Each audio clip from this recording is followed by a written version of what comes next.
Hello and नमस्ते everyone, welcome back to simplify SSC with Nandita. आज हम करेंगे ऑल बोर्ड का टियर 2 का लाइव मॉक जो कि मंडे को आता है। तो आज ट्यूसडे है, मंडे एंड ट्यूसडे को वो रहते हैं 23 एंड 24 मार्च वाला हम मॉक कर रहे हैं। तो स्पेशली उनके लिए जो लोग का सिलेबस कंप्लीट हो चुका है, जो लोग पहले प्री दे चुके हैं, ये उनका फर्स्ट टाइम नहीं होने वाला, तो आप टियर 2 के मॉक्स भी करना शुरू कर दीजिए। एंड मोस्ट इंपॉर्टेंटली जिन लोगों ने CHSL देना है वो तो ज़रूर से ज़रूर इस मॉक को रिवाइज़ कर रहे हैं। अब मैं मॉक स्टार्ट करवा के वीडियो करने से पहले एक छोटी सी बात बता देती हूँ, और वो ये कि टेलीग्राम पर आजकल मैंने एक नई सीरीज़ शुरू की है, simplify GS with Nandita revision series, as you can see here. तो देखो इसके अंदर क्या है कि मैंने जैसे उस दिन शहीदी दिवस था, तो मैंने शहीदी दिवस से रिलेटेड जितने भी पॉइंट्स हो सकते हैं ना, भगत सिंह के बारे में, मतलब कि शहीदी दिवस कब है, क्या है, उसके बाद Saunders assassination etcetera, Bhagat Singh के सारे पॉइंट्स बहुत ही स्ट्रक्चर्ड क्रोनोलॉजिकल मैनर में इस तरह से पॉइंटर्स में बता दिए। सिमिलरली आज डाले ही रिवोल्यूशनरी एक्टिविटीज़ वाला सारा का सारा, Muzaffarpur conspiracy, Kakori train incident, Alipur bomb etcetera, ये सब चीज़ें, ठीक है। तो प्लीज़ जाके ना टेलीग्राम पे सब्सक्राइब कर लो एक तो, ठीक है। और दूसरी बात, अगर आप ये वीडियो देख रहे हो और आपने अभी तक यूट्यूब पे सब्सक्राइब नहीं किया तो प्लीज़ कर लो। अब आपको वियर्ड लगेगा कि मैं टीचर हूँ, पढ़ाने से पहले ये सब क्या कर रही हूँ, तो वो इसलिए क्योंकि देखो एक बार जाके देखो, लिटरली ऑलमोस्ट मतलब हर वीकेंड जितने भी जहाँ भी जो भी मॉक्स है ना, मैं सब करवाने की कोशिश कर रही हूँ अपनी तरफ से। एंड व्यूज़ भी आते हैं, बट सब्सक्राइबर्स थोड़े से इंक्रीज़ हो जाएंगे तो एक मोटिवेशन भी मिलता है। और ऑब्वियसली कोई नया बच्चा देख रहा है तो उसको लगेगा कि हाँ इस चैनल पे सब्सक्राइबर्स हैं, तो इसका मतलब लोग यहाँ पे देखते हैं, ठीक है। तो प्लीज़ सब्सक्राइब ज़रूर कर देना। अगर कुछ भी पसंद आए वीडियो में तो लाइक कर देना, कमेंट करके बता देना। एंड शुरू करने से पहले क्लियरली बता दूँ कि हर क्वेश्चन को हम शॉर्टकट ट्रिक जो भी होगी वो भी देखेंगे, हम अटेम्प्टिंग स्ट्रैटेजी भी देखेंगे, क्या ये क्वेश्चन फर्स्ट अटेम्प्ट में करने लायक था या इसको छोड़ देना चाहिए था, पढ़ के उस टाइम नहीं करना चाहिए था, सेकंड राउंड में करना चाहिए था।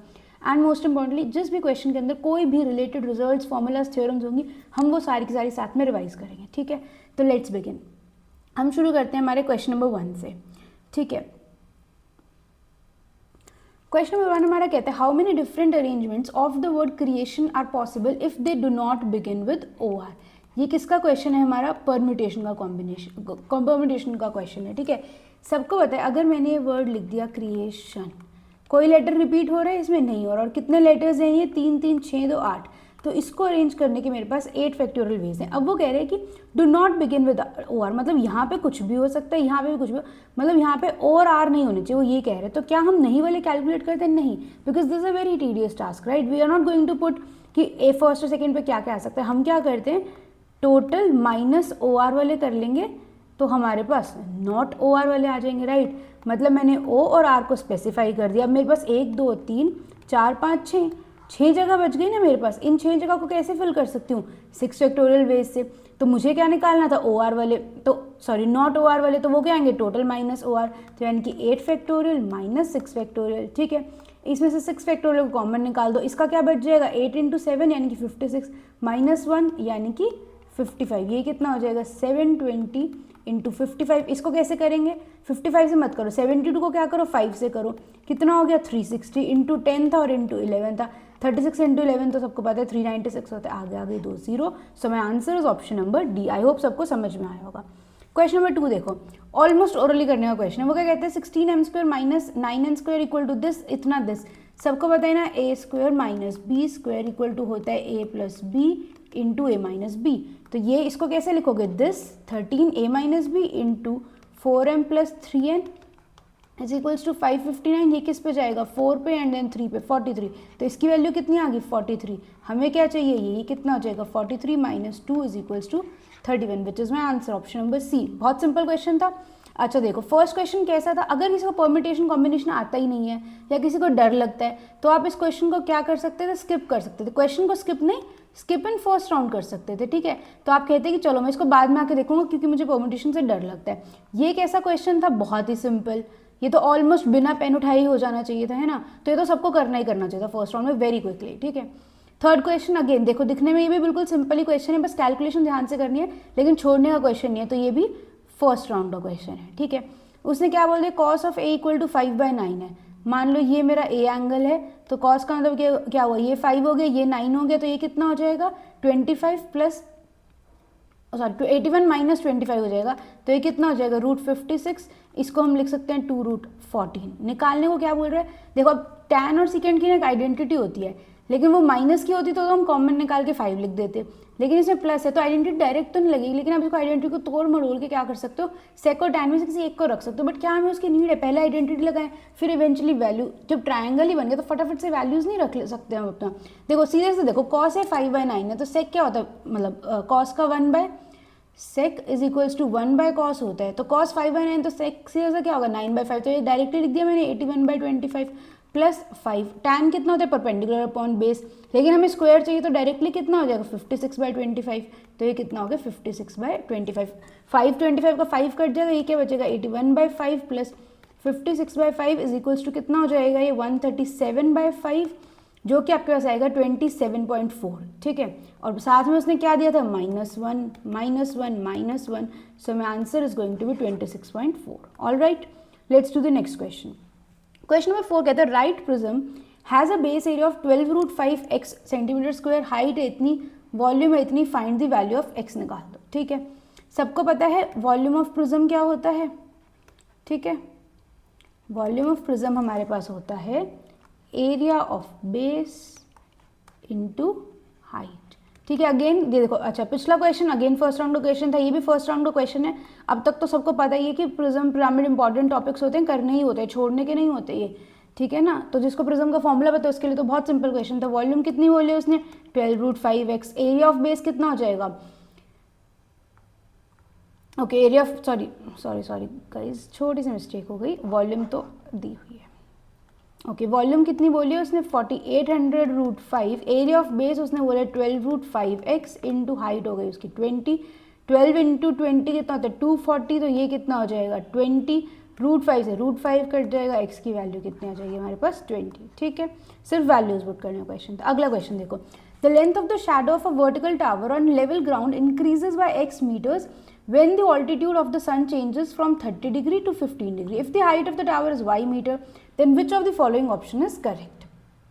इस क्वेश्चन में वो क्या कह रहे हैं कि एक हमारे पास एक वर्टिकल टावर है जिसकी लेंथ इंक्रीज होती है x मीटर से, यानी कि मान लो ठीक है, वो कह रहे हैं देखो जितना दूर जाता है, सबको पता है ना ये बात, अगर मैं ये ट्रायंगल में इतना दूर बना दूँ तो एंगल कम होगा, जितना उसके पास होगा ये मतलब हाइट के उतना उसका एंगल ज़्यादा होता है। तो ये मेरा 30 डिग्री है, ये 15 डिग्री है, तो कहते हैं यहाँ से यहाँ पहुँचाने पे जो डिस्टेंस है ना वो x मीटर से क्या हो जाता है इंक्रीज हो जाता है। हाइट ऑफ टावर कितनी दे दी उसने y मीटर दे दी, एंगल 30 से 15 हो रहा है, वो बता दो कौन सा ऑप्शन करेक्ट, यानी y और x का रिलेशन मांग रहा है वो। सबको 30 60 90 वाला ट्रायंगल याद है, देखो एक अपने पास ट्रायंगल होता है, ये 90 डिग्री है, ये 30 डिग्री है, ये 60 डिग्री हम कहते हैं 30 डिग्री के सामने अगर 1 है तो 60 डिग्री के सामने √3 होता है और 90 डिग्री के सामने 2 होता है। दूसरा ट्रायंगल अपने पास होता है 45 वाला, ये 45 है, ये भी 45 होगा ऑब्वियसली, तो 45 के सामने अगर 1 है, 45 के सामने अगर 1 है तो 90 डिग्री के सामने हमारी साइड होती है √2। ठीक है, अब देखो तो अगर ये मेरा y है किसके सामने 30 डिग्री के सामने, तो 60 डिग्री के सामने मेरा कितना हो जाएगा y√3 हो जाएगा, करेक्ट।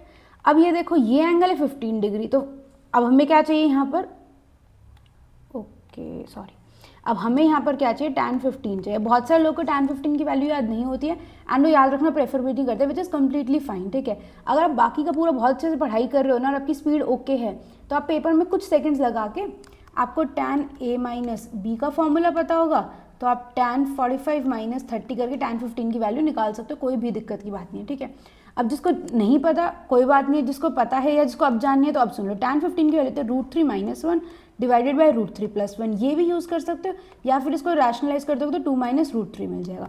tan 75 क्या होता है, इसको उल्टा कर दो, √3 + 1 डिवाइडेड बाय √3 - 1, और इसीलिए ये क्या बन जाएगा 2 + √3 बन जाएगा। ठीक है, अब यहाँ पर यूज़ कर दें, tan 15 क्या हो जाएगा मेरे पास, tan 15 मेरे पास हो जाएगा y divided by this complete, यानी कि y√3 + x is equals to मेरे पास हो जाएगा 2 - √3। ठीक है, इसको पूरा खोल देते हैं, ये मेरे पास क्या बन जाएगा y is equals to y√3 + x को मुझे पूरा इससे मल्टीप्लाई करना है, तो पहले क्या होगा 2√3y, 2 को मल्टीप्लाई कर रही हूँ मैं, plus 2x minus 3y minus √3x। ठीक है, माइनस 3y को क्या कर दो उधर ले जाओ, क्या बन गया 4y, इस वाले y को भी उधर ले जाओ, minus 2√3y is equals to क्या रह गया 2x, तो चलो x को कॉमन निकाल देती हूँ, 2 - √3 रह गया। ठीक है, अब इस स्टेप को मैं यहाँ पर कर रही हूँ, ठीक है, एंड लेट मी ओके, ठीक है, ये स्टेप मैंने यहाँ पर लेकर गया। अब यहाँ से मेरे पास क्या निकल जाएगा 2y कॉमन, क्या रह गया 2 - √3 रह गया is equals to x, 2 minus root 3 था, ये से ये चला गया मेरे पास क्या बच गया 2y is equals to x रह गया, विच इज़ माई आंसर। ठीक है, 2y is equals to X. Okay, सबको समझ में आया है क्वेश्चन। अब अगेन देखो, ये क्वेश्चन तुमने देखा 15 डिग्री और तुम्हें देखते ही समझ में आ गया, अच्छा इसमें tan 15 चाहिए होगा, और तुम्हें लगा कि तुम्हें tan 15 की वैल्यू आती नहीं है तो तुम्हें तो भाई इसको पूरा कैलकुलेट करना पड़ेगा। तो तुम इसको क्या कर सकते हो कि let me mark and review and I will do it in this second round, because I know the concept to this question, but मेरे को tan 15 नहीं आता तो चलो मैं छोड़ देती हूँ, बाद में करूँगी। ऐसा कर सकते हो, ठीक है। जिसको tan 15 आता था कुछ नहीं था क्वेश्चन में, जल्दी से कर सकते थे, ठीक है। वो तो मैंने समझाया तो टाइम लगा ना। अगला क्वेश्चन कहते हैं if 2a is the mean of the data then find the median of the data. Simple सा क्वेश्चन है, मीन गिवन है और वो मीडियन निकालने को बोल रहा है, ठीक है। मीन गिवन है तो क्या करोगे, सबसे पहले मीन निकाल दो। तो सबसे पहले ऐड करके देख लेते हैं क्या बचेगा, 2a प्लस 5 4 9 9 5 14 20 23 30 32 40 45 45 के बाद हमारे पास है 9 54 एंड 10 64 और एक और ये था बीच में, इज इक्वल्स टू हमारे पास क्या आएगी, इसकी मीन है इसका 2a प्लस 1 और हमारे पास टर्म्स कितनी है, ये टोटल टर्म्स है हमारे पास 14। तो ये क्या बन जाएगा अपने पास 3a plus 64 is equals to 8a plus 14, ये हो जाएगा 5a इज इक्वल्स टू 50। तो यहाँ से मेरे पास a की वैल्यू कितनी आ जाएगी, sorry I am so sorry guys, this is 28, 2 into 14 है ये, 28a प्लस 14, तो ये मेरे पास आ जाएगा, I am so sorry guys, थोड़ी डिस्टर्बेंस हो गई थी पीछे से एंड मेरे से एरर हो गई। तो ये क्या हो जाएगा, ये क्या है अपने पास 64 इज इक्वल्स टू 28 हो जाएगा, 25a इज इक्वल्स टू 50, यानी कि a की वैल्यू मेरे पास यहाँ से कितनी आ गई, 2 आ गई। अब a की वैल्यू को 2 लिख दो, इसको अरेंज करते जाओ। देखो सबसे पहले तो ये देख लो 14 है ना, क्योंकि मेरे को सारी टर्म्स लिखने की जरूरत नहीं। 14 टर्म्स का मतलब मेरे पास क्या होता है, n/2 आएगा 7 और n/2 प्लस 1 8, तो यानी कि मुझे मेरा क्या आएगा 7 और 8 टर्म के बीच का आएगा मीडियन। तो मतलब 7वें तक लिख लो बस। सबसे पहले 1 लिख लो, एक और 1 लिख लो, फिर 2 लिख लो, ठीक है। 1 लिख लिया, 1 लिख लिया, फिर 2 लिख लिया, और a क्या था मेरे पास, बीच में एक a भी था तो ये 2 भी लिख दिया। 4 टर्म्स हो गई, 4 और लिख लो। a के बाद देखो 3 है, यस है, फिर उसके बाद 4 देखो कितनी बार है, एक 4 ये रहा, एक 4 ये रहा, 2 4 है। कितनी टर्म्स होगी, 1 2 3 4 5 6 7, 7वीं टर्म मिल गई। 8वीं और बता दो, 8वीं टर्म क्या आएगी 5। तो यानी आगे क्या टर्म्स आएंगे मुझे मतलब नहीं है, मेरा आंसर आएगा 4 + 5 divided by 2 that is equals to 4.5 which is my median. I hope आपको ये समझ में आया होगा।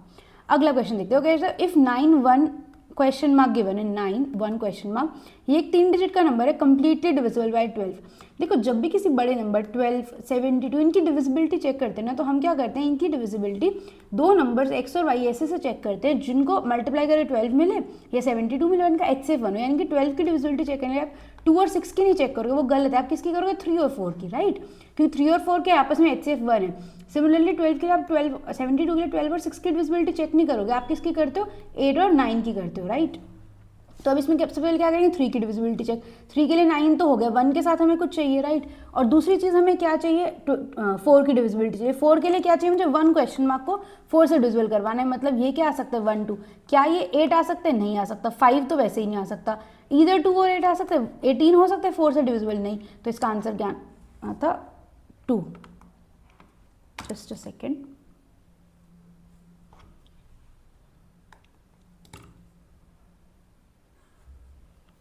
गाइस कुछ गड़बड़ हो गई, कैसे आ गया इधर, ठीक है। तो इसका आंसर क्या आएगा, ओहो, इसका आंसर क्या आएगा 2। ओके, आई होप आपको ये सब समझ में आएगा। ये भी फर्स्ट राउंड में करने का क्वेश्चन था एंड आई अपोलोजाइज, थोड़ी सी मेरे पेन में और लैपटॉप में दिक्कत हो गई थी आज, ठीक है। ये भी फर्स्ट राउंड में करने का क्वेश्चन था, ये भी फर्स्ट राउंड में करने का क्वेश्चन था, बहुत ईजिली। अगेन ये भी सिंपल क्वेश्चन है, मॉड निकालने को बोल रहा है, कुछ गिवन है, एक्स की वैल्यू निकालनी है, तो बेसिकली फॉर्मूला के अंदर पुट करना है। तो जिसको मोड का फॉर्मूला पता है उसके लिए सिंपल है, जिसको नहीं पता उसके लिए डिफिकल्ट होगा, ठीक है। तो अब एक बार क्या करते हैं, मोड के फॉर्मूलेज रिवाइज कर लेते हैं। जो भी हमारे ग्रुप टू डाटा के हमारे पास क्या होता है, मोड का फॉर्मूला क्या होता है, हम बोलते हैं L प्लस जो स्टैंडर्ड फॉर्मूला सिखाए जाते हैं, पहले मैं वो लिख रही हूँ, फिर मैं अपनी ट्रिक बताऊंगी कि आपको कैसे याद रखना है, ठीक है। ये होता है हमारे पास F1 minus F0 plus F1 minus F2 into H होता है, ठीक है। ये हमारे पास फॉर्मूला होता है। हम क्या कहते हैं, ये कौन सी होती है, हमारी जो मॉडल क्लास है, ये क्या होती है, प्रोसीडिंग क्लास, ये मॉडल क्लास हो गई, ये सक्सीडिंग क्लास हो गई। तो इसको हम डायरेक्टली लिख सकते हैं, mode is equals to L plus DP divided by DP plus DN into H with all the credit to Bhutesh sir, ये उनका फॉर्मूला है, ठीक है। DP का मतलब क्या है, डिफरेंस विद प्रीवियस क्लास, ठीक है, मतलब मॉडल क्लास को पिछली क्लास की फ्रीक्वेंसी से मॉडल क्लास की फ्रीक्वेंसी का डिफरेंस निकाल दो, और ये क्या है, मॉडल क्लास की फ्रीक्वेंसी का अगली क्लास से नेक्स्ट क्लास से जो फ्रीक्वेंसी डिफरेंस है वो बता दो। तो ये क्या हो जाएगा, एल प्लस है, इक्वल टू नहीं है, L plus D P by D P plus D N into H, ये हमारा क्या होता है, मॉड का फॉर्मूला होता है। इसी तरह से मीडियन का भी रिवाइज कर लें। मीडियन का फॉर्मूला क्या होता है हमारे पास, median is equals to L plus N by two minus C F divided by N by two minus C F divided by F into H, ये होता है हमारे पास मीडियन का फॉर्मूला। सबको रिवाइज हो गया अच्छे से। चलो वापस क्वेश्चन पे चले, लगा दो इसके अंदर। वो क्या बोल रहे हैं कि मॉड कितना गिवन है 60, तो यानी कि मॉडल क्लास कौन सी होगी, 50 to 70 वाली होगी। तो मॉड हमारे पास आएगा, यानी कि एल क्या हो गया 50 plus difference with previous class, ये मेरी model class, difference with previous class क्या है इसका 5 minus x, difference with previous class plus difference with next class क्या है 5 minus 3 2 into H, H height कितनी है इसकी 20, और मेरा मॉड कितना है 60। देखो 50 से 60 माइनस करोगे सीधा क्या आएगा 10, 10 को 20 से डिवाइड करोगे 1/2, तो इसको डायरेक्टली लिख लो 1/2 is equals to 5 minus X divided by 5 minus X plus 2। अब देखो आप इसको क्रॉस मल्टीप्लाई कर सकते हो, कोई भी दिक्कत नहीं, 1 सेकंड में सॉल्व हो जाएगा। बट एक छोटी सी चीज़ देख लेते हैं, जब फ्रैक्शन को ऐसे सॉल्व करना होता है तो क्या करते हैं, इधर दोनों फ्रैक्शंस के बीच में कितने का डिफरेंस मिल रहा है, 1 और 2 के बीच में 1 का, इधर न्यूमरेटर और डिनोमिनेटर में कितने का डिफरेंस है अपने पास 2 का। तो हम क्या करते हैं फ्रैक्शन को सॉल्व करने के लिए कि मैं क्या करूँगी, इधर का डिफरेंस ना न्यूमरेटर और डिनोमिनेटर का सेम बना दूंगी। उससे क्या होगा, मैं डायरेक्टली न्यूमरेटर को इक्वेट कर सकती हूँ।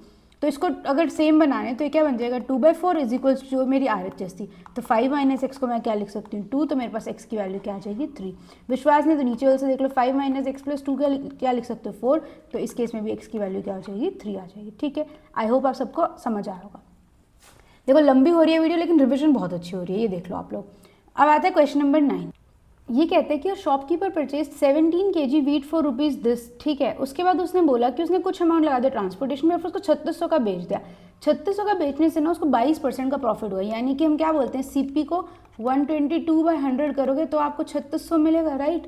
तो बोलते हैं कि उसने कितना ट्रांसपोर्टेशन लगाया, सिंपल सी बात है 3600 का उसका एसपी है, इसको मैं 100/122 कर दूँ तो मुझे क्या मिल जाएगा, इसका सीपी मिल जाएगा फाइनल। उसमें से जो उसका 19 मतलब मेजर सीपी था, एक्चुअल में जो कॉस्ट थी उसको माइनस कर दो, ट्रांसपोर्टेशन कॉस्ट मिल जाएगी। अब इसको सॉल्व कर दो, किस पे जाएगा 2 से 61 हो जाएगा, 2 से हो जाएगा, इसके आगे नहीं कटेगा 61 हमें पता नहीं काट पाएगा, तो हमें पूरा लॉन्ग डिवीजन करना पड़ेगा। 18 के आगे अपने पास है 4 जीरोस, ये जाएगा 61 पे। सबसे पहले देखो 61 इंटू 3 कितना होता है आपके पास 183 होता है, तो 3 पे तो नहीं जा रहा, 2 पे चला जाएगा, कितना हो जाएगा 120, ये कितना बचेगा 58। फिर किस पे जाएगा 0 पे, अब किस पे चला जाएगा 9 पे चला जाएगा 549 होगा, ठीक है। तो ये कितना हो जाएगा 31, एक और 0 उतार तो ये किस पे जाएगा अब 5 पे चला जाएगा 301, ये कितना बचेगा 9, फिर एक ठीक है 1 0 और है, ये किस पे जाएगा 1 पे। ठीक, अब देखो ऑप्शंस देखो 411 511, सिर्फ इन दोनों में डिफरेंस है वो भी 10 का। तो अगर मैं इसके आगे पॉइंट का ना भी सॉल्व करूँ तो कुछ फर्क नहीं पड़ रहा ना, इतना तो कोई बड़ी बात हो ही नहीं जाएगी पॉइंट सॉल्व करने से। तो ये क्या होगा 2951, ये कितना था अपने पास 2440, तो 2951 माइनस 2440 कितना आ जाएगा अपने पास 511, which is my answer option number B. Okay, option number B is my answer, ठीक है। अब ये भी कैसा क्वेश्चन था, नॉर्मल क्वेश्चन था ना, फर्स्ट राउंड में हो सकता था, कोई दिक्कत नहीं थी इस क्वेश्चन की। पिछला क्वेश्चन में देख लिया हमने, फर्स्ट राउंड में कर सकते थे। अगला क्वेश्चन अगेन सिंपल क्वेश्चन है, ये इंटरेस्ट का अरिथमेटिक का फर्स्ट राउंड में करना ही आना चाहिए। क्वेश्चन है एक सम है इतने का, उसको at certain rate of interest in 3 years is amounted to this, ठीक है। अगर मतलब बेसिकली सिंपल सा क्वेश्चन है, वो क्या बोल रहे हैं कि सिंपल इंटरेस्ट पे 3 साल में पैसा इतना से इतना हो रहा है, ठीक। कंपाउंड इंटरेस्ट में 2 साल में उतना ही पैसा कितना होगा, तो प्रिंसिपल सेम रह रहा है, टाइम उसने 3 का 2 कर दे, तो हमें क्या चाहिए निकालने के लिए, इंटरेस्ट रेट चाहिए, सीधी सी बात है, तो रेट निकाल दे। इसको ऐसे सॉल्व कर लूँ डायरेक्टली, फटाफट हो जाएगा 25920 डिवाइडेड बाय 16200 कर दो, 0 से 0 कट जाएगा, ठीक है। अब 9 से काट लो, वैसे मुझे पता चल रहा है 18 से भी कट जाएगा, 18 से किस पे जाएगा 90 पे चला जाएगा, देन ये जाएगा 18 1 ज़र 18 4 ज़र देन अगेन 4 ज़र, कितना जाएगा अभी 9, ओके 1 0 और है नीचे, यस यस, तो 900 एंड कितना हो जाएगा 9 1 ज़र 9 9 6 ज़र, ठीक है। अरे I think I made a mistake today, I am so sorry, मेरे को लग रहा है 0 की कोई एरर है। 25920 डिवाइडेड बाय 1620, मैं बेसिकली क्या करूँगी, प्रिंसिपल है ना, तो मैं अमाउंट उसका कितना परसेंट है वो निकालना चाह रही हूँ। तो ये क्या होगा 100 से काट दो, 0 कट गई, तो ये कितना बचेगा 18 9 ज़र, दिस विल बी 18 1 ज़र, 18 4 ज़र 18 4 ज़र 0, दिस विल बी 9 160, ठीक है ना, ठीक है। तो इसका आंसर है 160। इसका मतलब कि जो अमाउंट है वो 160% ऑफ पी है, तो यानी कि उसका रेट कितना है 60%। ये कितने का है 3 साल का, तो यानी कि उसका रेट कितना है 20% पर एनम। सबको ये बात समझ में आई है? और अगर किसी को लग रहा है मैंने कॉम्प्लिकेट कर दिया तो इट्स ओके। आप क्या करो, सिंपल करो जो होता है। प्रिंसिपल अपने पास कितना था 16200, अपने पास अमाउंट जो भी गिवन था आप उसका इंटरेस्ट निकालो, interest divided by principal into 100 करो, आपके पास रेट आएगा। अब आप इंटरेस्ट को 1 साल का करके फिर रेट निकालो, या फिर इंटरेस्ट 3 साल का करके देखो, वो आपकी मर्जी है, जैसे आपको प्रैक्टिस है, इट्स ओके, ठीक है। No pressure from my side, right. ठीक है, अब कितना आ गया अपने पास रेट 20% आ गया। आप क्वेश्चन कर लेते हैं। सम कितना था अपने पास 16200, ठीक है। इसका क्या निकालना है 20%, 2 साल का, यानी कि इसका क्या निकालना है 44% निकालना है। 0 से 0 जाएगा, ये कितने पे जाएगा? सबसे पहले ये अपना चला जाएगा 648 हो जाएगा, 162 इंटू 4, एंड देन हम कर देंगे 11 से, तो ये कितना हो जाएगा 8, 8 और 4 12, 2 1 कैरी, 6 और 4 10 1 11, एंड देन 712800। ये पता चल गया सबको। मैंने क्या किया, मैंने 11 से मल्टीप्लाई किया है। जिसको नहीं आता तो देख लो। 648 को 11 से मल्टीप्लाई करना है, तो 11 से मल्टीप्लाई करने के लिए हम क्या कहते हैं, सबसे पहले मैंने इसका यूनिट डिजिट लिख दिया 8, फिर 8 और 4 12, लेकिन 12 में तो 2 डिजिट्स आ गए, तो 1 को कैरी छोड़ दिया। 6 और 4 10, 1 कैरी था, 11, 1 लिख दे, फिर से 1 कैरी आ गया। और अब क्या करेंगे, 6 को लिखना था लेकिन 1 कैरी था, तो ये क्या हो गया 7128। 11 से मल्टीप्लाई करने की ट्रिक होती है ओरली। अगला क्वेश्चन देखो, अगेन सिंपल सा क्वेश्चन है, ये भी फर्स्ट राउंड में करनी है। तो कहते हैं कॉनिकल वेसल है, आयरन की बनी है, उसका रेडियस और हाइट की बने, उससे वॉल्यूम निकाल सकते हो। वो कह रहे हैं कि उसका मास बताना है अगर वेट इतना है, ठीक है। हमारे पास क्या होता है, ठीक है, हमें को क्या बोल रही है, पर ग्राम का इतना वेट है, तो आप बता दो कि उसका टोटल वेट कितना होगा। ठीक है, सॉरी, पर क्यूबिक सेंटीमीटर का इतने ग्राम वेट है, तो टोटल वेट बता दो। तो सबसे पहले वॉल्यूम निकालेंगे 1/3 into pi R square H हो जाएगी। ये क्या होगी, इसकी वॉल्यूम आ जाएगी। 1 क्यूबिक सेंटीमीटर कितना वेट है 15 ग्राम। आपको कितने का निकालना है टोटल का, ये ग्राम में आ जाएगा, उसको कन्वर्ट कर सकते हैं, राइट। देखो ये कितना हो जाएगा, 3 से कट जाएगा 5, 7 से 7 कट जाएगा, ये कितना बच जाएगा अपने पास 7 5 35 इंटू 15 इंटू 22। अब इसको ओरली कैसे कैलकुलेट करोगे, 15 को 2 से कर दो पहले, तो 30 ये बन जाएगा, फिर 11 बच जाएगा और 35 बच जाएगा। 35 इंटू 3 करोगे कितना आएगा 105, इंटू क्या करना है 11, एक जीरो भी है। 105 इंटू 11 क्या करोगे, डायरेक्टली कर सकते हो 11550। ये किस में है, ग्राम में। इसको किससे करना है 1000 से डिवाइड, तो यानी 3 के बाद क्या आ जाएगी, डेसिमल आ जाएगा, तो यानी कि वेट क्या हो जाएगा अपने पास 11.55 kg, ठीक है।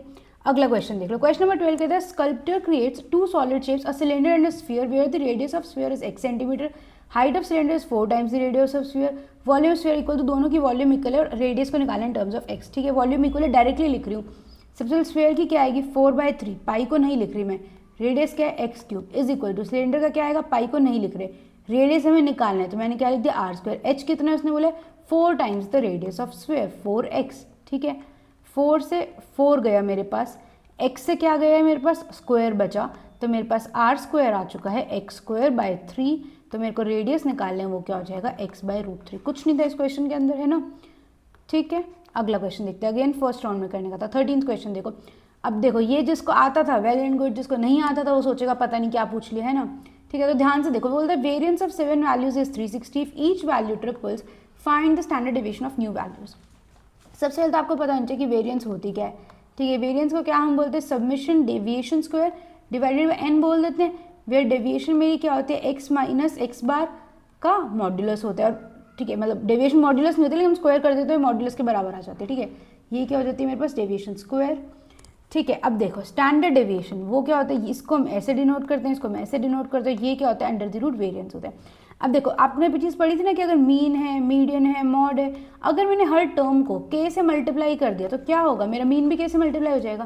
देखो अगर मैंने हर टर्म को k से मल्टीप्लाई किया तो उसके वेरिएंस पे क्या डिफरेंस पड़ेगा, देखो उसका ये भी k से मल्टीप्लाई हो जाएगा, ये भी k से मल्टीप्लाई हो जाएगा, तो ये बाहर एक और k आ गया, लेकिन डेविएशन स्क्वायर है तो ये क्या हो जाता है स्क्वायर। तो यानी जब भी मैं हर टर्म को k से मल्टीप्लाई करती हूँ तो मेरी वेरिएंस क्या हो जाती है k²। जब भी मैं हर टर्म को k से मल्टीप्लाई करती हूँ तो मेरी स्टैंडर्ड डेविएशन क्या हो जाती है इनटू मॉड्यूलस के। ये याद रखना कि यहाँ पर अगर मैंने -3 से मल्टीप्लाई किया ना तब भी स्टैंडर्ड डेविएशन 3 से मल्टीप्लाई होगी, -3 से नहीं होगी, ठीक है ना, क्योंकि अल्टीमेटली तो आप क्या ले रहे हो, डेविएशन स्क्वायर ले रहे हो ना, बाद में अंडर रूट कर रहे हो। ये बात समझ में आई सबको। अब उसने क्वेश्चन के अंदर क्या पूछा था कि वेरिएंस उसकी 361 है, यानी इसका स्टैंडर्ड डेविएशन कितनी थी 19 थी, अंडर द रूट 361, हर वैल्यू को 3 से मल्टीप्लाई किया तो मेरी इवेंचुअली स्टैंडर्ड डेविएशन क्या हो जाएगी 57। अगला क्वेश्चन देखते हैं। अगला क्वेश्चन कहते हैं 14, if a is equal to 10 find the value of 3 sin a minus 4 sin cube A. Again जिसके आइडेंटिटी आती थी उसके लिए ओरल क्वेश्चन था, वो पेन भी नहीं उठाया। जिसको आइडेंटिटी नहीं आती उसको नहीं आएगा। तो जब आपको 2 सेकंड में नहीं आया क्वेश्चन समझ में कि नहीं ये तो याद ही नहीं आ रहा क्या है नहीं है, तो आप क्या करोगे, मार्क एंड रिव्यू या फिर स्किप करके आगे बढ़ोगे। Do not waste time on the question. क्वेश्चन को ईगो पे नहीं लेना है कि अरे नहीं मुझे तो आता है, मैंने तो पढ़ा था तो मुझे करना ही करना है। टाइम बचाओ। अगर हो सकता है ना कि अभी याद नहीं आ रहा आपको, बट अभी आपका ब्रेन फ्रीज टाइप हो रहा हो कुछ, आप जब सेकंड राउंड में इस क्वेश्चन में वापस आते हो एकदम सडनली स्ट्राइक हो जाए, अच्छा है तो वो वाली आइडेंटिटी थी। ठीक है, तो ये चीज़ बहुत इंपॉर्टेंट है। अगर आप पेपर में टाइम सेव करते हो तो आपका पेपर कंपैरेटिवली बहुत बेटर होगा। इस बात को दिमाग में रख लो। कोई आपको अवार्ड नहीं दे रहा कि आपको सारे क्वेश्चन एक गो में करने। अगर आपको मार्क्स मिलेंगे तो करेक्ट क्वेश्चन के मिलेंगे, वो किसी ऑर्डर में करो, राइट। ठीक है, तो अब जिसको आइडेंटिटी समझ आ गई क्या थी, ये क्या लिखा मैंने 3 sin a minus 4 sin cube theta. ये किसकी आइडेंटिटी होती है मेरे पास, वाह मैंने एक ए लिख दिया एक थीटा लिख दिया, सॉरी। ये किसकी आइडेंटिटी होती है मेरे पास, sin 3a की। ठीक है, तो ये क्या बनना था मेरा sin 3 × 10 यानी कि sin 30। sin 30 क्या होता है अपने पास 1/2 होता है। अब एक काम करते हैं, सारे के सारे रिवाइज कर लेते हैं 3 वाले। ठीक है, क्या होता है अपने पास, एक होता है अपने पास sin 3 थीटा, एक होता है अपने पास cos 3 थीटा, एक होता है अपने पास tan 3 थीटा। इनके भी 2 तरीके हैं। सबसे पहले ये वाला रिवाइज कर लेते हैं जो अभी हमने पढ़ा था। ठीक है, ये वाला क्या होता है अपने पास, ये कहता है sin 3 थीटा होता है अपने पास 3 sin theta minus 4 sin cube theta. ठीक है, cos 3 थीटा अपने पास क्या होता है 4 cos cube theta minus 3 cos theta. ठीक है, tan 3 थीटा क्या होता है अपने पास 3 tan theta minus tan cube theta divided by 1 minus 3 tan square theta. ठीक है, ये सबको समझ में आ गया। sin 3 थीटा है अपने पास, एक अपने पास cos 3 थीटा और एक अपने पास tan 3 थीटा है। ठीक है, अब 2 वाले भी रिवाइज कर लें।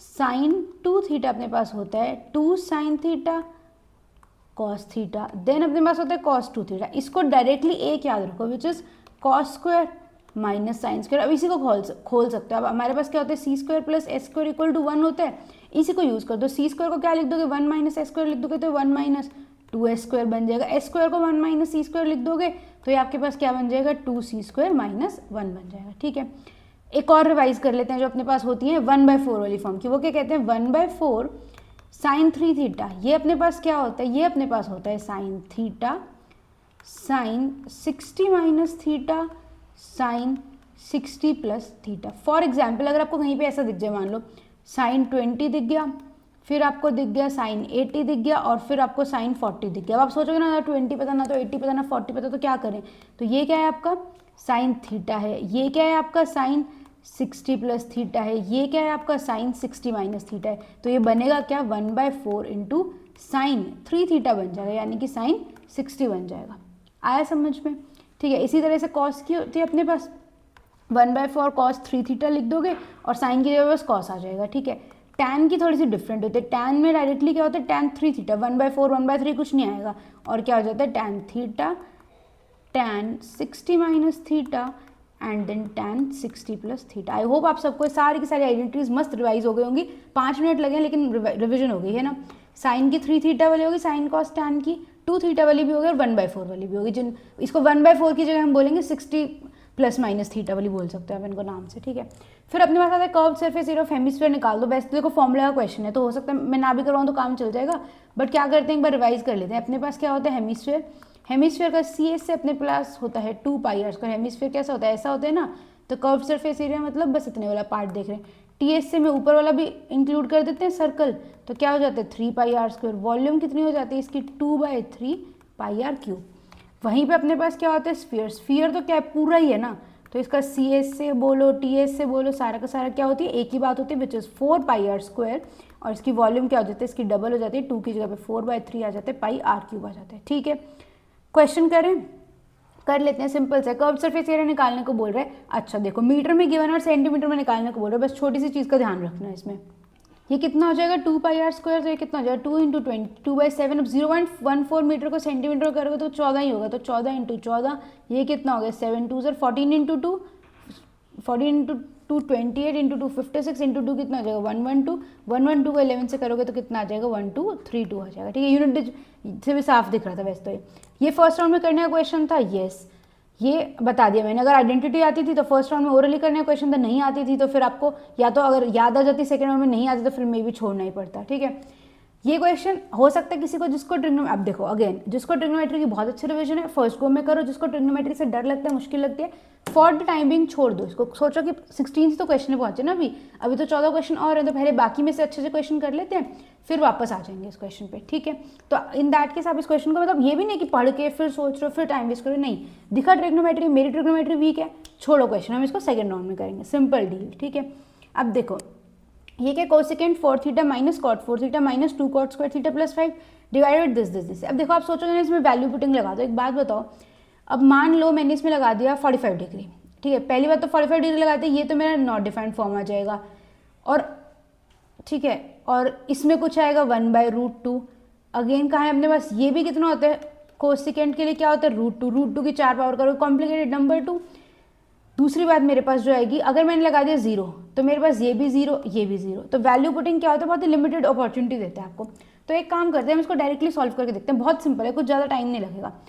Cosecant 4 theta minus cot 4 theta को आप लिख सकते हो cosecant square plus cot square into cosecant square minus cot square क्या होता है, सबको पता है ना, 1 होता है। चलो रिवाइज ही करवा दूँ, आपके पास 3 आइडेंटिटीज होते हैं, sine square plus cos square equal to 1, then you have 1 plus tan square is equal to secant square, या फिर secant square minus tan square is equals to 1, then you have 1 plus cot square is equals to cosecant square, that is cosecant square minus cot square is equals to 1। ये 3 identities तो आपको ऐसे कहते हैं कंठस्थ एकदम रटी होनी चाहिए, नींद में भी, वैसे तो सारी होनी चाहिए बट स्टिल, ठीक है। ये यहाँ पे यूज हो रही है cosecant square minus cot square, तो मेरे पास क्या है 1 है, तो उसको लिखने की जरूरत ही नहीं है। इसको जब मैंने क्या किया ए स्क्वायर माइनस बी स्क्वायर को खोला था, ठीक है, तो ये तो हमारा, इस ब्रैकेट को हटा देते हैं, ठीक है, तो ये हमारा क्या बच गया -2 cot square plus 5 divided by, अब देखो ये टैन है, ये प्लस का 1 है, ये टैन है, ये प्लस का 1 है, सीकेंट प्लस माइनस का है, तो इसको कैसे लिख सकते हो आप, इसको टैन प्लस 1 प्लस सीकेंट, और फिर दूसरे वाले में माइनस सीकेंट कर सकते हो, तो ये भी a plus B minus A minus B का whole square, sorry a plus B into A minus B की फॉर्म बन जाएगी। तो क्या हो जाएगा, A square minus B square, tan square plus 1 का करोगे तो क्या होगा, tan square plus 1 plus 2 tan theta, ठीक है, ये क्या हो गया A square minus B square, क्या हो गया सीकेंट स्क्वायर थीटा, माइनस क्या आगे मैंने 2। अब ये देखो cosecant square plus cot square minus 2 cot square, क्या बनेगा cosecant square minus cot square, यानी कि 1 प्लस 5 कितना हो जाएगा 6 divided by tan square minus secant square कितना होता है 1 प्लस दिस 1 2, तो और साथ में क्या है माइनस का 2, ये क्या हो गया कैंसिल, नीचे क्या बच गया 2 टैन थीटा, तो ये हो जाएगा 6 upon, okay I think we made a mistake, let's, okay छोटी सी मिस्टेक हो गई, और ये हो गई कि देखो tan square plus tan square minus secant square था, तो ये 1 नहीं -1 होगा ना, ठीक है, secant square minus tan square equals to 1 होते, तो ये तो -1 होगा, -1 से ये 1 कट जाएगा, ये 2 हमारा जो है कटना नहीं था, ये 2 हमारा ठीक है, ये इंटैक्ट है, तो ये हो जाएगा हमारा -2, तो हमारे पास ऊपर क्या बचा था 6 डिवाइडेड बाई, नीचे आ गया 2 टैन -2, यानी कि 6 divided by 2 into tan -1 which is this one option, right, 2 cut जाएगा, तो हमारे पास आ जाएगा 3 इंटू tan -1, ठीक है। देखो पेपर में आपको भी एरर्स नहीं करनी है छोटी छोटी, ठीक है, +-1 की गलती हो गई ना, tan क्या होता है अपने पास सीकेंट माइनस tan 1 होता है, वहाँ पर tan square minus secant square था, तो ये क्या आना था -1, बट मैंने 1 लिख दिया तो गलत हो गया।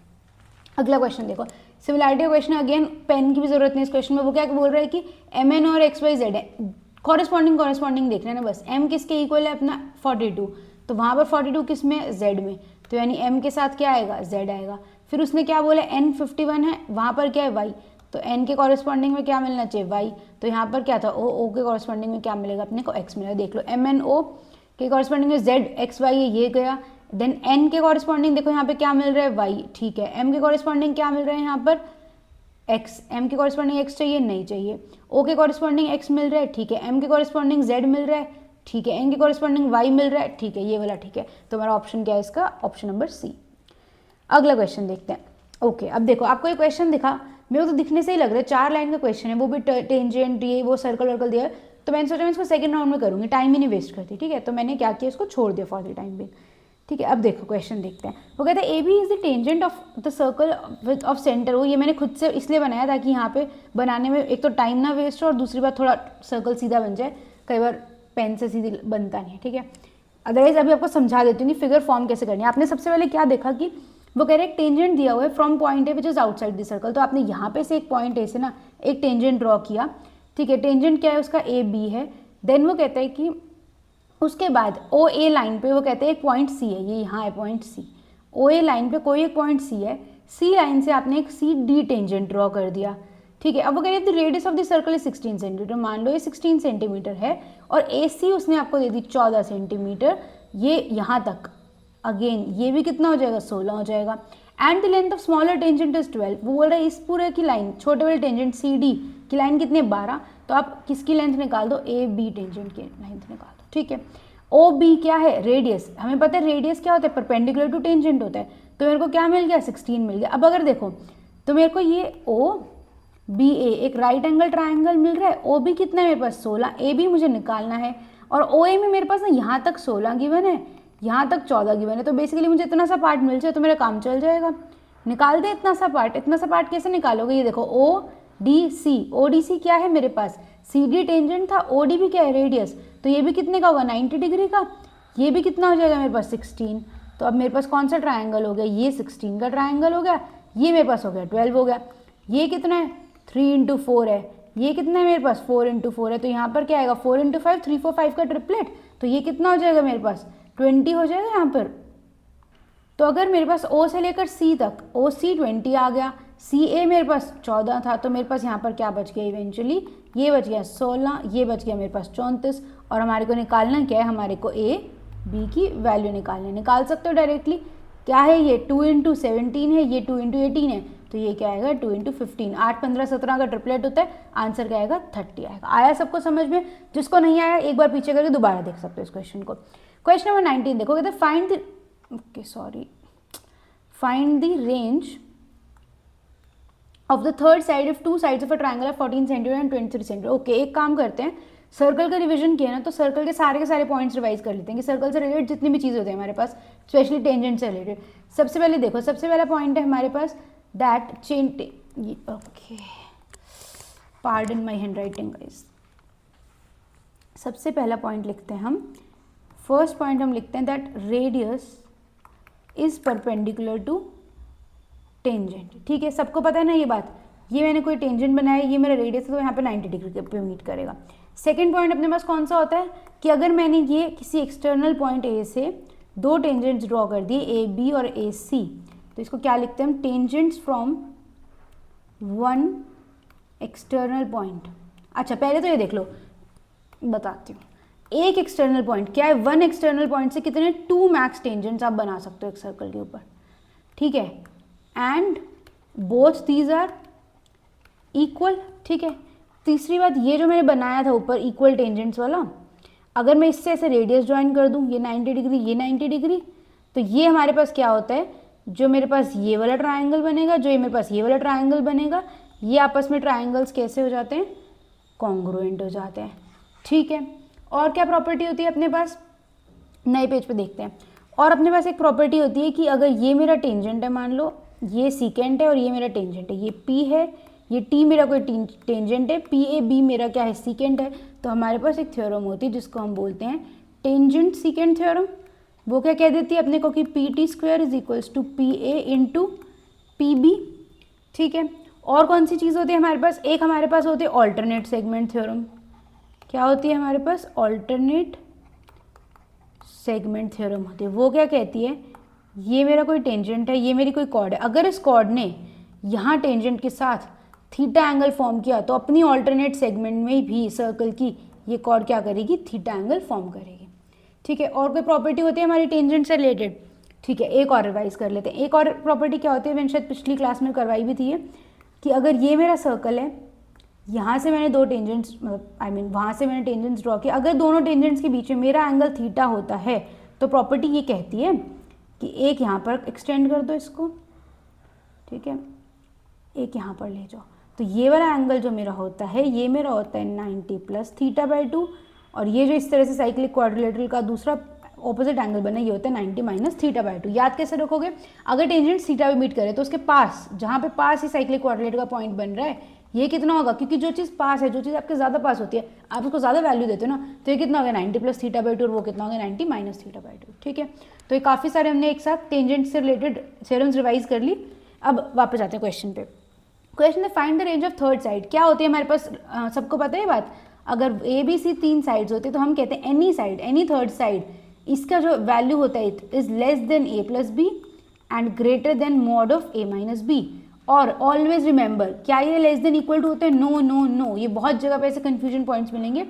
ये क्या होता है? स्ट्रिक्टली लेस देन होता है, रिमेंबर दैट। ठीक है ना, तो हमारे पास क्या होता है, इसको भी लिख लेते हैं। मैंने क्या बोला, third side is strictly less than sum of other two and strictly greater than difference of other two, यही है अपने पास। ठीक है, अब ऐसे ऐसे और भी कुछ इनइक्वालिटी क्वालिटीज होते हैं, वो भी पढ़ लेते हैं। देखो, हम कहते हैं एक्यूट एंगल ट्राइंगल है अपने पास, उसकी 3 साइड्स हैं ए बी सी, तो फॉर एनी साइड्स, कोई भी 2 साइड्स उठा लोगे आप, तो C square is equals to, sorry, C square is less than A square plus B square मिलेगा। कोई भी सी ए बी की कोई भी वैल्यू लिख सकते हो। ठीक है, देन अपने पास कौन सा होता है? राइट एंगल ट्राइंगल, उसमें तो सबको पता ही है क्या होता है, C square is equals to A square plus B square होता है। In this case C square मेरे पास क्या होता है? हाइपोटेन्यूज होता है। एक्यूट में कोई रिस्ट्रिक्शन नहीं है, सी कुछ भी हो सकता है, लेकिन इस केस में क्या है मेरा? सी हाइपोटेन्यूज होता है।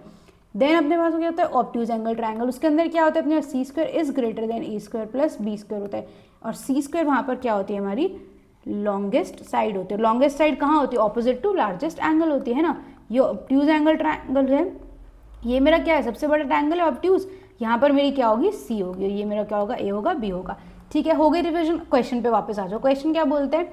ठीक है, क्या बोला? तो क्वेश्चन है थर्ड साइड, तो यानी मान लो थर्ड साइड सी है, तो ये कितना हो जाएगा? 37 से लेस होनी चाहिए और 9 से बड़ी होनी चाहिए, तो ये कितना होगा? बिटवीन 9 एंड 37 होगा। अच्छा, अब एक बात, तो इसकी वैल्यूज़ कितनी होती है निकाल सकते हो। ये कहाँ तक जाएगा? 9 के बाद 10 से शुरू होगा और 36 तक जाएगा, तो इसकी कितनी वैल्यूज़ हो जाएंगी अपने पास? 27 वैल्यूज़ हो जाएगी। निकाल कैसे सकते हो आप? Okay, just a second guys, sorry guys, एक कॉल आ गया था। ठीक है, तो ये कितने हो जाएगी? ठीक है, वैल्यूज इसकी कहाँ से जाएंगी? 10 से लेकर 36 तक हो सकते हैं। 37 नहीं हो सकता, ये स्ट्रिक्टली ऐसे 9 नहीं हो सकता, और 10 से 36 होंगे तो इसकी कितनी वैल्यूज हो सकती है? पॉसिबल 27। ठीक है, आगे सबको समझ में सारा। अब देखो अगले क्वेश्चन में देखते हैं। अगेन इसमें भी समझने की, रिवाइज करने की चीज़ें, जिसको कोऑर्डिनेट ज्योमेट्री आती है उससे हो सकता है क्वेश्चन फर्स्ट राउंड में हो गया होगा। जिसने कोऑर्डिनेट अभी रिवाइज ही नहीं की, नहीं आती, तो फिर उसको तो क्वेश्चन स्किप करना पड़ेगा। ठीक है, क्या ही मतलब एकदम से सडनली अपने आप से फॉर्मूला आएगा नहीं, सिंपल फॉर्मूला बेस्ड क्वेश्चन है। क्या कहता है क्वेश्चन? परपेंडिकुलर डिस्टेंस निकालना है ऑरिजिन से। ऑरिजिन क्या मतलब क्या होता है अपने पास? 0 0 पॉइंट से। तो हमारा कॉन्सेप्ट क्या कहते हैं कि कोई भी अगर मान लो मेरे पास पॉइंट है, लेट्स से x1, y1 बोल दिया मैंने उसको, और ये मेरी कोई लाइन है जिसकी इक्वेशन है मेरे पास ax plus B Y plus C is equals to 0। तो मेरे पास जो डिस्टेंस होता है, perpendicular distance from a point to the line, perpendicular distance from point to the line, remember that, क्या होता है हमारे पास? ax1 प्लस, सॉरी, b के साथ y1 प्लस c, इसके साथ क्या लगाएंगे? मॉड लगाएंगे। सॉरी गाइस, मेरा पेन लैग कर रहा है आज, let me right it properly. ये क्या था लिखा था? ax1 plus by1 plus c divided by, ठीक है, इसके नीचे क्या लिख देंगे? मॉड्यूलस, और ये क्या हो जाएगा? a square plus B square. Basically इसको ओरल टर्म्स में समझूँ तो डिस्टेंस के लिए क्या करना है? सबसे पहले मैंने जो पॉइंट है ना, इसकी वैल्यू डालनी है मुझे इस इक्वेशन के अंदर। डाल दूँ इक्वेशन के अंदर, क्या है मेरे पास? 5x माइनस 12y प्लस 4 है। पॉइंट मेरा क्या है? 0 0 है, तो यानी x की जगह पे बेसिकली इसके अंदर x y पुट कर रहे हो ना, सिंपल सी बात है। 5 के साथ क्या हो जाएगा? 0 माइनस 12, 0 प्लस 4। लगाना क्या है मुझे? मॉड लगाना है। फिर क्या करना है मुझे? जो इसके a और b हैं उसको उनका स्क्वायर करके ऐड करके अंडर द रूट करना है, यानी कि एक तरह से ट्रिपलेट बना रहे हो। 5 और 12 के साथ क्या ट्रिपलेट होता है अपना? 13। सीधा सीधा लिख दिया मैंने, ये 0 प्लस 4, तो आंसर क्या आएगा मेरे पास? 4/13। सबको फॉर्मूला समझ में आ गया? वो लिखने में क्या है? ये फॉर्मूला मेरा ऐसा है। वर्बली बोलने मैंने क्या बोला कि जो पॉइंट है उसको इसके अंदर पुट कर दो। पुट करने मतलब क्या है? x1 को x की जगह पे रख दो, y1 को y की जगह पे रख दो। ठीक है, ओके। अब देखो एक चीज़ और रिवाइज कर लेते हैं। अब कोऑर्डिनेट पढ़ रहे हैं तो एक तो हमारे पास ये हो गया कि distance from point to line हो गया। दूसरी चीज़ हमारे पास होती है distance between two parallel lines. Distance between two parallel lines को कैसे रिवाइज करोगे? क्या होता है हमारे पास? मान लो मेरे पास 2 लाइन्स है, ax plus B Y plus c1 is equals to 0। सबको पता है पैरेलल लाइंस की इक्वेशन में हम क्या बोलते हैं कि पैरेलल लाइंस में a1 by a1 equal to b1 by b2 is not equal to c1 by c2 होता था, राइट। तो इसकी इक्वेशन कैसे होनी चाहिए? ax plus B Y plus C2 is equals to 0 type की अगर नहीं भी है ना तो आप क्या करोगे, कुछ कॉमन निकाल के इसको करना पड़ेगा ताकि ए बी भी हमारा क्या है, सेम आए। तो ये क्या हो गई, हमारी दो लाइन्स की इक्वेशन हो गई।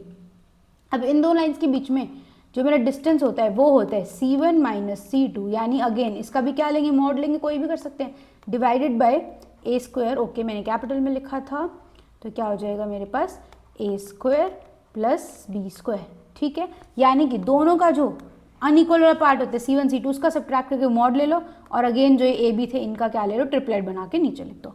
ठीक है, आ गया समझ। ओके, एक दो चीज़ें और रिवाइज कर लेते हैं फिर कोऑर्डिनेट में। सबसे पहले कोऑर्डिनेट में क्या रिवाइज कर लेते हैं हम, डिस्टेंस फॉर्मूला रिवाइज कर लेते हैं, बहुत फ्रीक्वेंटली पूछा जाता है।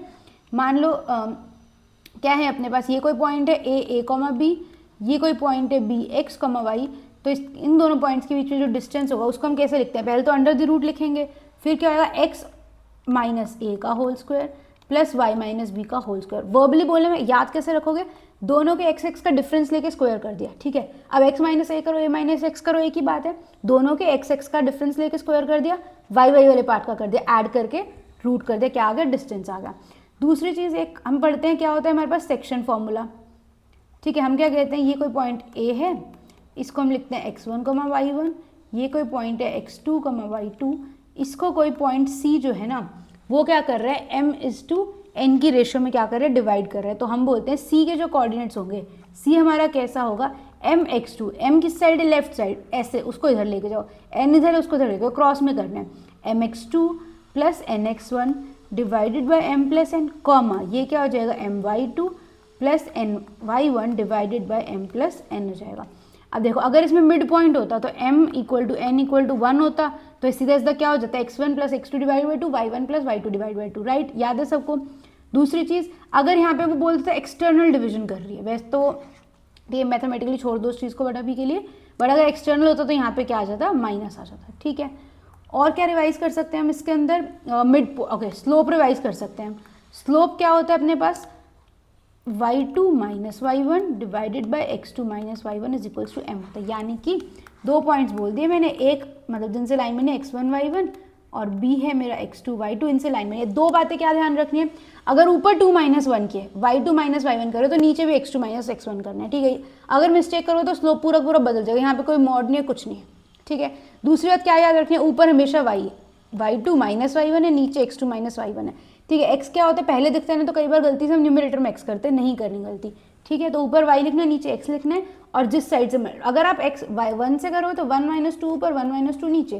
ठीक है, क्योंकि अल्टीमेटली तो कट जाएगा अगर सेम करोगे तो, लेकिन अगर डिफरेंट कर दिया तो आपका आंसर क्या है, डिफरेंट आ जाएगा। और क्या हो सकता है स्लोप से रिलेटेड बात, पैरेलल लाइन्स का अगर मेरे को स्लोप है, पैरेलल लाइंस का स्लोप मेरे पास क्या होते हैं, इक्वल होते हैं। दूसरी बात होती है परपेंडिकुलर लाइंस, परपेंडिकुलर लाइन से दो, उन दोनों का स्लोप है मान लो m1 और m2, तो हम कहते हैं m1 m2 is equals to क्या होगा मेरे पास, -1 होगा। ठीक है, अगले क्वेश्चन पे आ जाओ। अगेन इसमें बहुत कुछ रिवाइज करने का। अगला क्वेश्चन कहता है how many diagonals does a polygon this this this have. देख लो कितना है, IJKL 4, MNOP 8, 8 और 4 12। ठीक है, तो ये कैसा है, 12 वर्टिसेस वाला क्या है मेरे पास, पॉलीगन है। निकालने वो क्या बोल रहे हैं मेरे पास, number of diagonals. Number of diagonals का फॉर्मूला मेरे पास क्या होता है, n into n minus 3 divided by 2। n क्या होती है, नंबर ऑफ साइड्स। ठीक है, वर्टिसेस या साइड्स, तो ये कितना हो जाएगा, 12 इंटू 12 माइनस 3 कितना होता है मेरे पास, 9 डिवाइडेड बाई 2, 2 6 9 6 54। तो इसके कितने डायगोनल्स आएंगे, 54। अब इतना कुछ रिवाइज करें पॉलीगन का भी, सारी चीज़ें रिवाइज कर लेते हैं फटाफट से। ठीक है, सबसे पहले क्या होता है अपने पास पॉलीगन के, हमारे पास चलो नंबर ऑफ डायगोनल से लिख दूँ, कितने हो गए, n into n minus 3 divided by 2 हो गया। दूसरी चीज़ क्या होती है हमारे पास, sum of all interior angles. Sum of all, मैंने इसको i लिख दिया, इंटीरियर एंगल्स कितना होता है मेरा पॉलीगन का, n माइनस 2 इंटू 180 डिग्री। ठीक है, भाई ये क्यों होता है n माइनस 2 180 डिग्री, किसी को अगर याद नहीं रहता ना, कन्फ्यूजन होते, तो ऐसे सोचो, सॉरी तो सर्कल बना दिया, कि मेरा कोई भी जो पॉलीगन होता है ना, अगर आप उसके अंदर कुछ भी ड्रॉ करोगे ना, तो आप क्या कर सकते हो बेसिकली उसको मतलब n साइडेड पॉलीगन को आप n माइनस 2 ट्राइंगल्स के अंदर डिस्ट्रीब्यूट कर सकते हो। और क्योंकि आप ट्राइंगल्स के अंदर कर सकते हो, एक ट्राइंगल का 180 होता है, तो इसलिए इसके भी क्या हो जाता है, n माइनस 2 इंटू 180 हो जाता है। ठीक है, देन अपने पास होते हैं sum of all exterior angles of polygon. सारे एक्सटीरियर एंगल्स को ऐड करोगे तो क्या मिलेगा, 360 डिग्री मिलेगा। ये क्या होगा, ऑलवेज है, क्यों? क्योंकि देखा ना आपने, इसके अंदर तो मैंने कोई n लगाया ही नहीं, ये इंडिपेंडेंट ऑफ n है, तो कितने भी साइड का पॉलीगन हो सम उसका क्या आएगा 360 आएगा। तीसरा पॉइंट, इंटीरियर प्लस एक्सटीरियर का सम क्या होता है 180 डिग्री, यानी कि एक इंटीरियर एंगल और उसके साइड में जो एक्सटीरियर एंगल है उसका सम हमेशा क्या होगा 180 डिग्री होगा।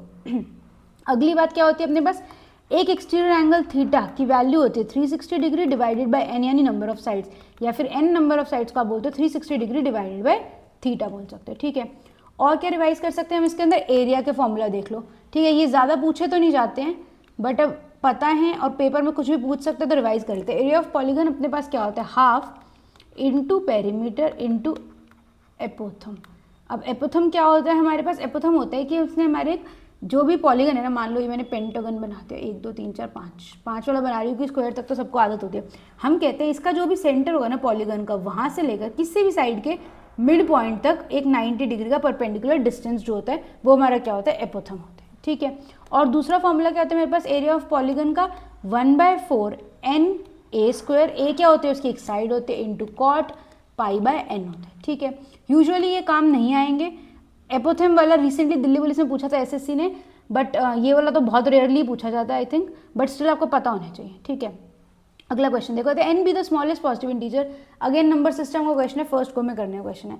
वो कहते हैं n स्मॉलेस्ट इंटीजर है such that it is remainder of 5 and divided by 8, यानी कि n को क्या लिखोगे 8a + 5 लिखोगे, ठीक है।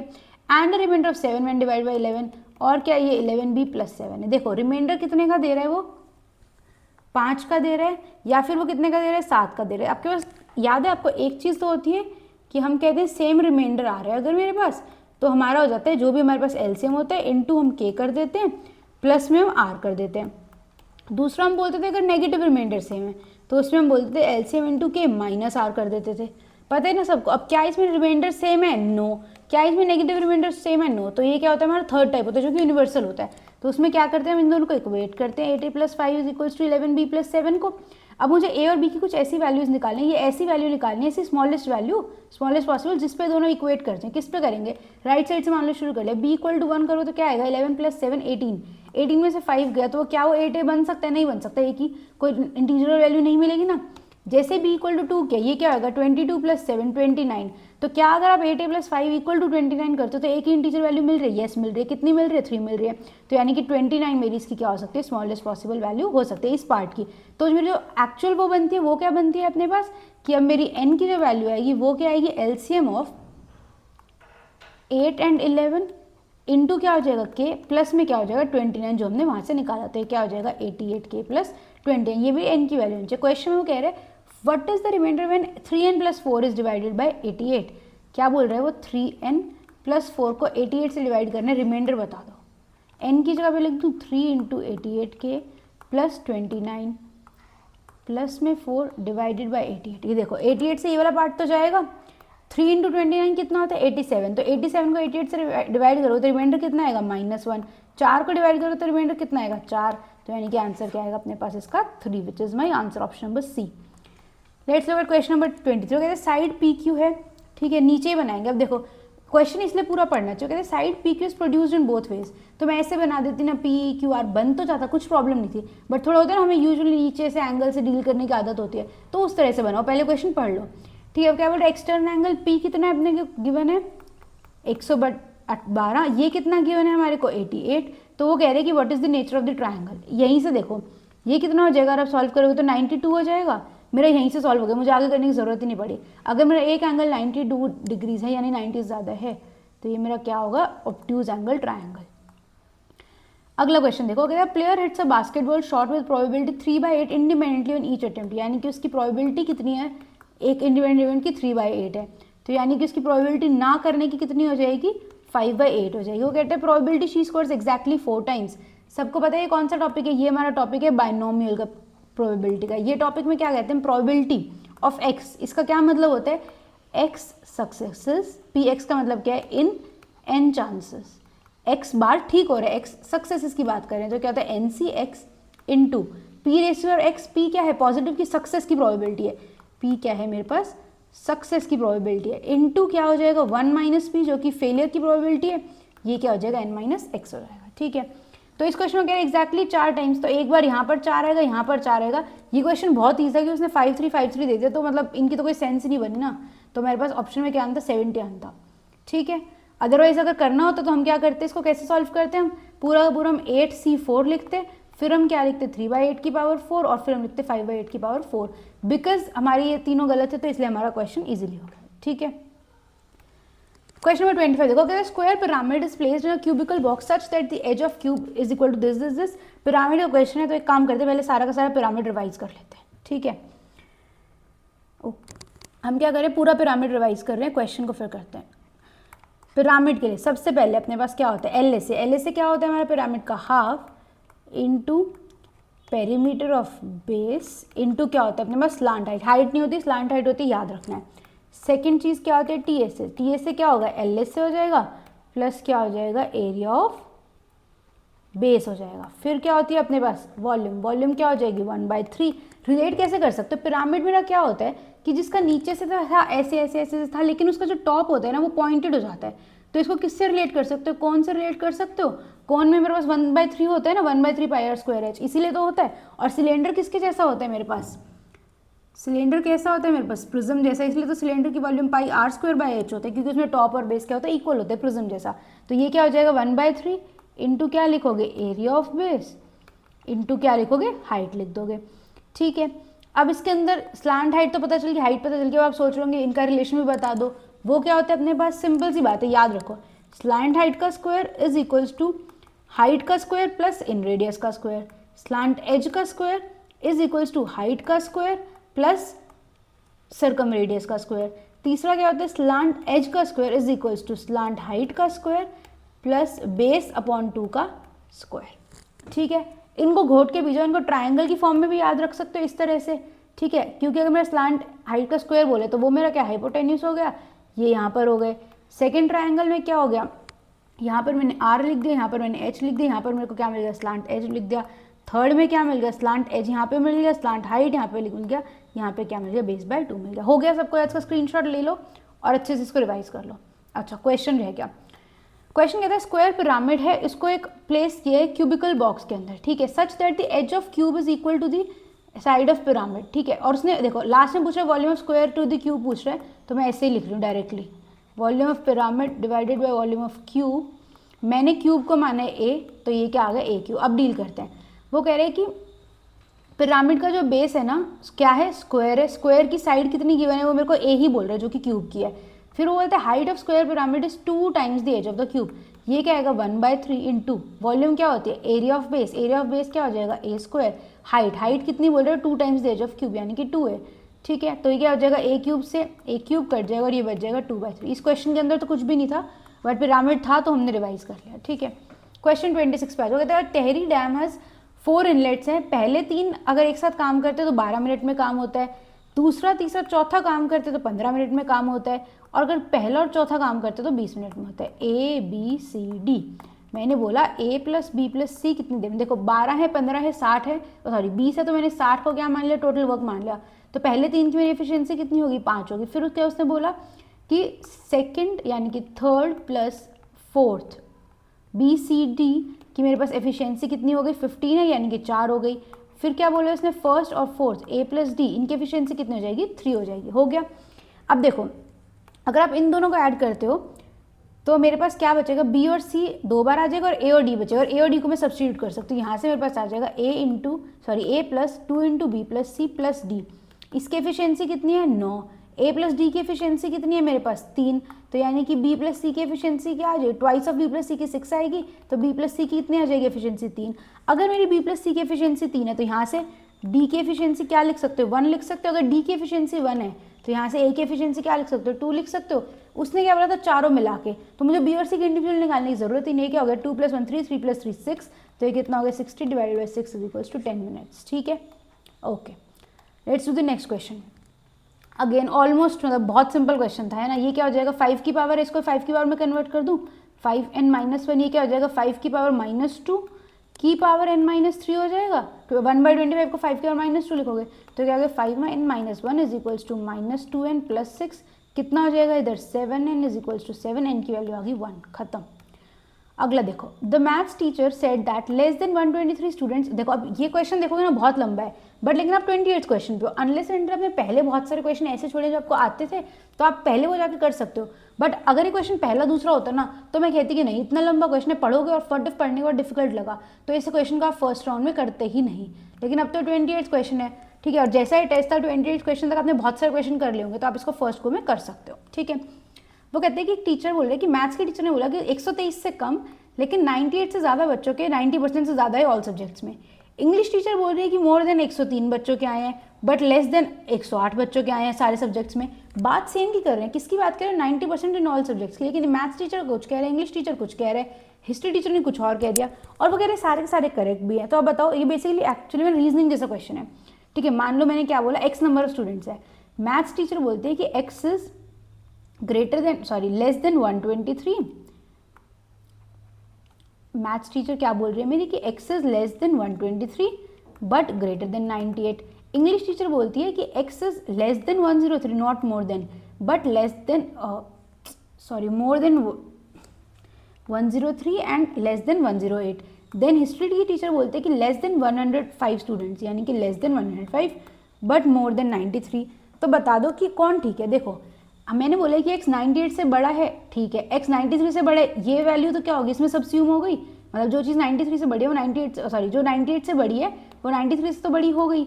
लेकिन उसने बोल दिया x क्या है 103 से बड़ा है, तो मेरे को यहाँ पर रुकना पड़ेगा, ये मेरी एक मेन कंडीशन हो गई।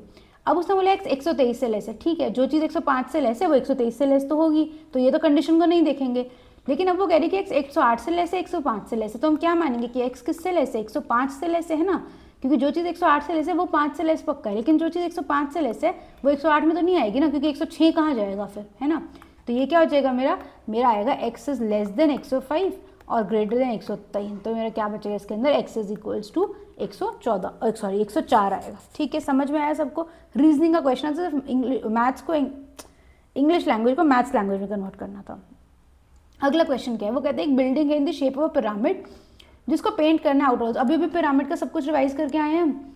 वो कह रहे हैं कि बिल्डिंग के आउटर वॉल्स को, मैंने भी बताया था ना आपको पिरामिड कैसा होता है, इस टाइप का, ठीक है। मान लो ये मेरा एक स्क्वायर था, ठीक है, तो इस तरह से स्क्वायर बेस पे सारे के सारे ऊपर टॉप पॉइंटेड है। एक बात तो अगर बिल्डिंग है, क्या आप बिल्डिंग की जमीन बेसमेंट को भी पेंट करोगे, वॉल्स को पेंट करते हो ना, तो यानी कि आप किसको पेंट करो, लेटरल सर्फेस एरिया को पेंट करो, करेक्ट। अब देखो उसने तो स्लांट राइट ही दे दी, तो क्वेश्चन बहुत ईजी हो गया। बोला कॉस्ट ऑफ पेंटिंग निकालने, तो मैंने क्या बोला एल से क्या होता है, half into perimeter of base. क्या है उसका base, is a square of side 6 metre, तो बेस का पेरीमीटर क्या हो गया 6 इंटू 4 इंटू स्लांट हाइट कितनी दी थी उसने 7, तो ये कितना हो गया 2 ज़र 6 2 ज़र 12 7 ज़र 84। तो मेरे पास क्या आ जाएगा 84। और कॉस्ट कितनी है उसने बोला है, कहाँ गया, ₹200 पर स्क्वायर मीटर। इसको क्या करना है 200 करना है, तो मेरे पास क्या आ गया 16800। ठीक है, हो गया क्वेश्चन। ऑल राइट, अगले क्वेश्चन पे चलते हैं। वो कहते हैं ना school section A has 30 students averaging 75 marks. 30 students हैं, ये एन है, इनकी एवरेज कितने 75 है। सेक्शन बी में कितने बच्चे हैं 20, इनकी एवरेज है 85, इसमें है 50 बच्चे, इनकी एवरेज है x। ओवरऑल एवरेज 100 बच्चों की कितनी 76.5 है। तो आप x की वैल्यू निकाल दो। क्या मैं इस क्वेश्चन को डेविएशन से कर दूँ, बहुत छोटा हो जाएगा, ठीक है। सबसे पहले तो देखो जो वेट्स हैं इनको रिड्यूस कर दूँ मैं 0 0 0 0, ठीक है। 3 और 2 5 और 5 10 हो गया, ठीक है। वेट्स मेरे रिड्यूस हो गए। अब मैं क्या करती हूँ 76.5 है ना, तो डेविएशन लगा दो इस पे। ये कितना है मेरे पास 76.5, 75 की डेविएशन कितनी है मेरे पास 1.5 की। कैसे 1.5 की, माइनस की, 75 कम है ना, कितने पे 3 पे, प्लस 85 से 76.5 कितनी डेविएशन है 8.5 की, किसकी प्लस की, कितने पे 2 पे, प्लस 5 पे। मान लो ये x तो इसकी एवरेज है, तो मान लो मैंने इसकी डेविएशन को a मान लिया, ठीक है। इनकी कितनी डेविएशन है a डेविएशन है, इज इक्वल टू यहाँ पर नेट डेविएशन क्या आएगी, क्योंकि मैंने इसी को माना है तो नेट डेविएशन तो क्या आना चाहिए 0 आना चाहिए। तो मेरे पास क्या आ जाएगा 5a is equals to 8.5 into 2 कितना होता है 17, वहाँ जाके कितने का हो जाएगा माइनस का, ये कितना हो जाएगा 4.5, वहाँ पे जाके कितने का हो जाएगा प्लस का, तो ये कितना बच जाएगा 12.5 बच जाएगा हमारे पास माइनस का। तो यानी कि a की वैल्यू क्या हो जाएगी माइनस 2.5। अगर a की वैल्यू 2.5 है माइनस का, तो यानी कि मेरी जो x था, x जो मेरी एवरेज थी वो क्या थी 76.5 में से उसकी डेविएशन माइनस कर दूँ यानी कि 2.5, यानी कि मेरी एवरेज कितनी आएगी 74, ठीक है। आया सबको समझ में? आई होप आप सबको ये सारे के सारे क्वेश्चन समझ में आए होंगे। अगर आए हैं तो प्लीज़ वीडियो को लाइक करना, कमेंट करना, सब्सक्राइब कर देना, अपने फ्रेंड्स वगैरह के साथ शेयर भी कर देना। Thank you so much everybody.